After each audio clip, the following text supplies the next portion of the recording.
Get on the ground now. Don't move.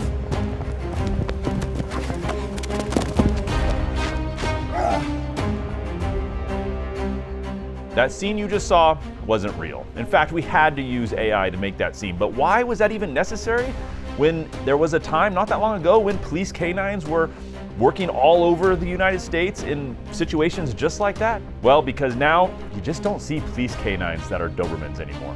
When you ask most people to describe what the perfect police dog should look like, a lot of them end up describing what sounds exactly like a Doberman. Fast, athletic, intimidating, extremely focused, built for protection. It seems like the Doberman would be the obvious choice, but they're not. And I can tell you right now from my own experience, it's not because they can't do the job. I promise you that. And that's because prior to Doberman Planet, I spent 10 years as a sheriff's deputy, and I worked shoulder to shoulder personally alongside many canine units and many real life situations, real deployments, real searches, and real apprehensions of suspects. Seeing these dogs work in real life and death situations firsthand. And I remember really clearly walking down the halls of my old department and actually seeing a picture on the wall of a deputy wearing my same uniform and holding his police canine close to his side. And it appeared that photo was from around the 70s or so. And I remember asking my sergeant at the time about that dog. Who was he? What was he about?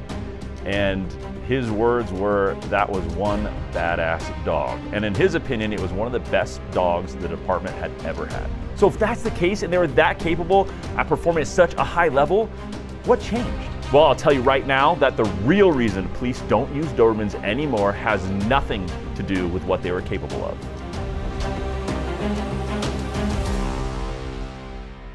Most people assume that there's some obvious reasons that Dobermans aren't used for police work anymore, like they're too aggressive, they're too unpredictable, maybe just not reliable enough for that kind of work. But the truth is that almost everything people believe about this is absolutely wrong, and most of these people have no experience with an actual Doberman in real life. Dobermans weren't phased out because they couldn't do the job. They weren't some, experimental option that just didn't work out. They were legitimate working police dogs and highly effective at one time. And this is where it starts to get interesting, because police departments don't actually choose the best dog in some sort of vacuum. They choose the dog that works best inside of a system that needs consistency, repeatable training, maximum flexibility in its department, a positive public perception, and dogs that can be produced, trained, and deployed at a large scale. Dobermans didn't lose to other breeds because they weren't capable. They lost because they didn't fit the system.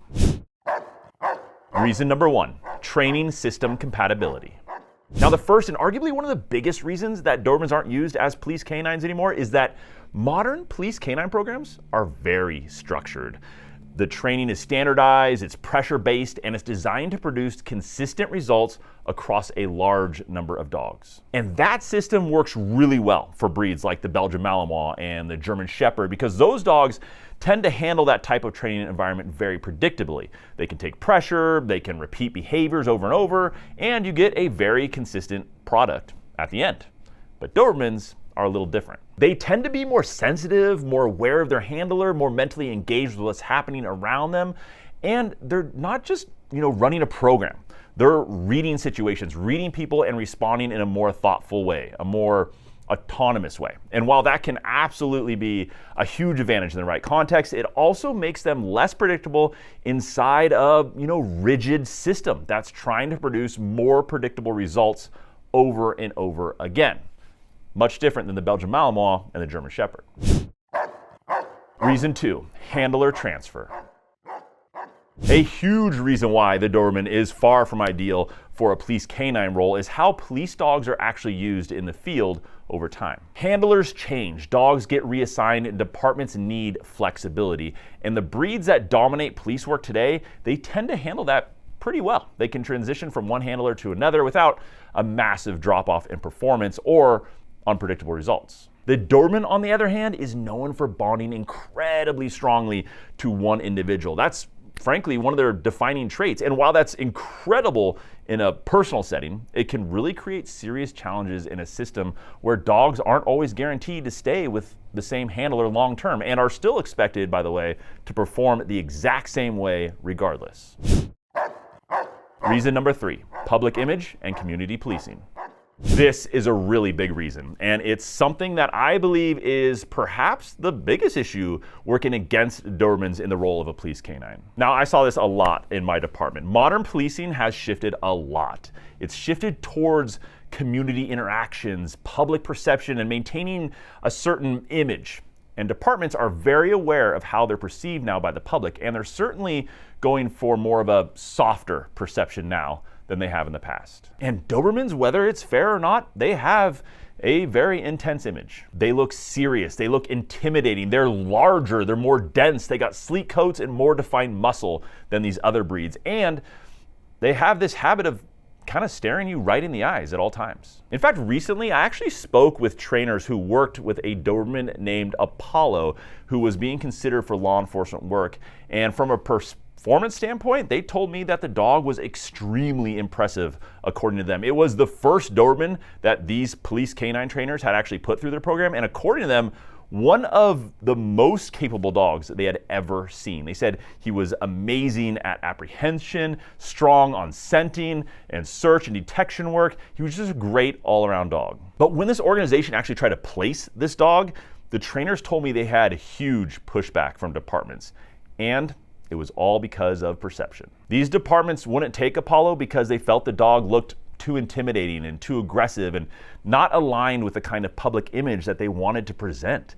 And that's what his trainer told me very directly on my phone call with him. And he was very serious. They had an incredibly difficult time placing one of the absolute, according to him, most impressive dogs they'd ever run through their program, which also, by the way, happened to be the only Doberman they'd ever run through it. By the way, I recently followed up with his trainers, and apparently a department in Texas finally picked him up, and he is on the street now. So good for you, Apollo. You might be currently the only Doberman police canine in the nation right now. By the way, if you happen to know which department actually ended up with Apollo, send us a message. I'd love to know. I'd love to check in with him and see how he's doing. Reason number 4, scarcity of working lines. Another very practical issue working against the Doberman is simply availability. If you're running a large-scale police canine program, you need a consistent supply of dogs that meet a very specific standard. And with more common everyday breeds, like the Malinois, that infrastructure to get those dogs, that exists. There are entire breeding programs dedicated to producing dogs for that exact purpose. Now with the Doberman, it's much harder to find that same level of consistency at scale. Let's face it, the Doberman is rare these days. If you were designing a program to produce police canines and choosing training approaches that worked and all that for your breed, are you going to design a whole system around what works with a Malinois who's available everywhere? Or are you going to design a whole program and whole system around a Doberman that you can hardly find? Availability matters. Something that really plays in all this that honestly doesn't get talked about enough is what's going on in the dog in the first place. Because when you're dealing with a breed like a Doberman, where we're talking about sensitivity, awareness, energy levels, how they respond to pressure, all of that starts with their foundation. And that's what a lot of people overlook. And honestly, at Doberman Planet, we can't overstate the importance of quality nutrition for these sensitive dogs. And that's a big reason why we partnered with Ollie here. What I personally really like about Ollie is that it's built for people who actually pay attention to their dog at that high of a level.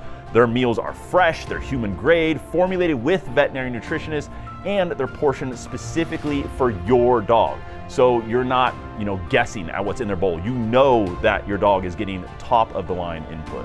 Because in my experience, when your dog has consistent nutrition, you start to see more consistent energy. You start to see better recovery after stimulation, and honestly, a more stable dog overall, which makes everything else you're trying to do, whether it's training or just day-to-day life with your Doberman, just a whole lot easier to deal with. And with Doberman specifically, that consistency matters a whole lot more than many people realize. If you want to check out Ollie for yourself, just go to DobermanPlanet.com/freshfood and use our coupon code. It's Doberman Planet, all caps. It'll get you 60% off your very first box with them. And for those of you watching on Smart TV, I'll have a QR code up in the corner of your screen that you can just scan with your phone's camera, or if you're watching me on, any other device, you can just tap the link right down below and it'll take you straight to that really amazing deal that they have going on right now.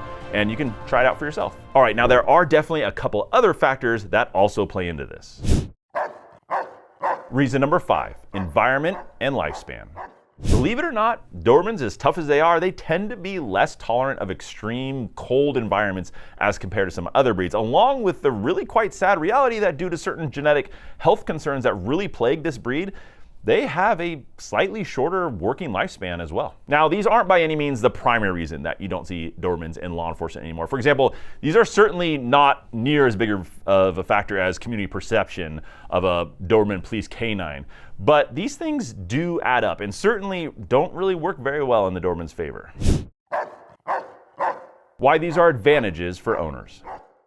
Okay, now here's the most fantastic news I could possibly give you if you want to own a Doberman someday. The exact traits that make the Doberman harder to use in a system like, police work are the same traits that often make them so valuable to us owners. For example, that same strong bond to one person that makes changing handlers so difficult, well, in a police setting, that can be an absolute limitation, but in a home, that's called loyalty, and it's a huge advantage in a family setting. Now, how about that sensitivity and awareness? Well, in a rigid program designed for all working breeds, it can make consistency much harder.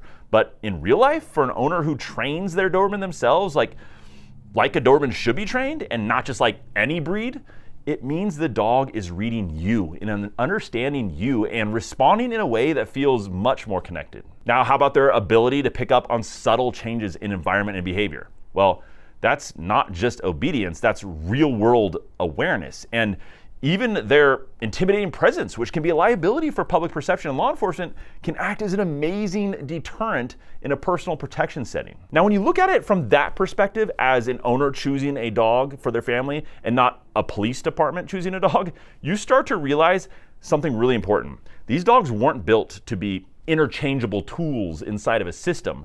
They were built to work closely with their owners. The ideal and yes, only breed in the world ever built for personal protection from the very beginning. Dobermans are something different, that's for sure. If you've ever owned one, you probably already know that, but drop us a comment down below and let me know what you think of all this. If you enjoyed this video, let me know, and if you love learning all about what is perhaps the most unique breed in the entire world, the Doberman, then don't forget to subscribe and turn on all notifications, and I'll see you again next week.